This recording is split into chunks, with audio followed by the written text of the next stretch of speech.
നിന്ന് കൊടുത്താൽ പണ്ഡിതന്മാർ പറഞ്ഞത് ആ വീട്ടിൽ ആരൊക്കെ ഉണ്ടോ അവർക്കൊക്കെ അതിന്റെ പ്രതിഫലം കിട്ടുന്ന.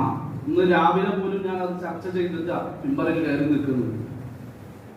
ആ വീട്ടിലെ ഗുരുനാഥൻ, ആ വീട്ടിലെ ആ പിന്നെ വാപ്പ പിതാവ് നേതൃത്വം കൊടുക്കുന്ന വ്യക്തി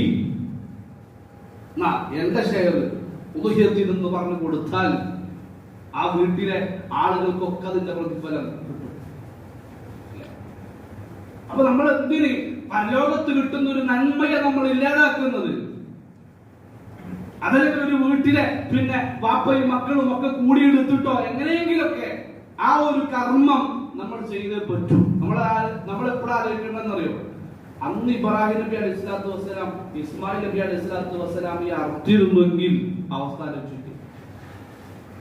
അങ്ങനെ ആയിരുന്നുവെങ്കിൽ സിറ്റുവേഷൻ അവസ്ഥ ആലോചിക്കുക. വരുന്ന മക്കളൊക്കെ പിടിച്ചറക്കാം.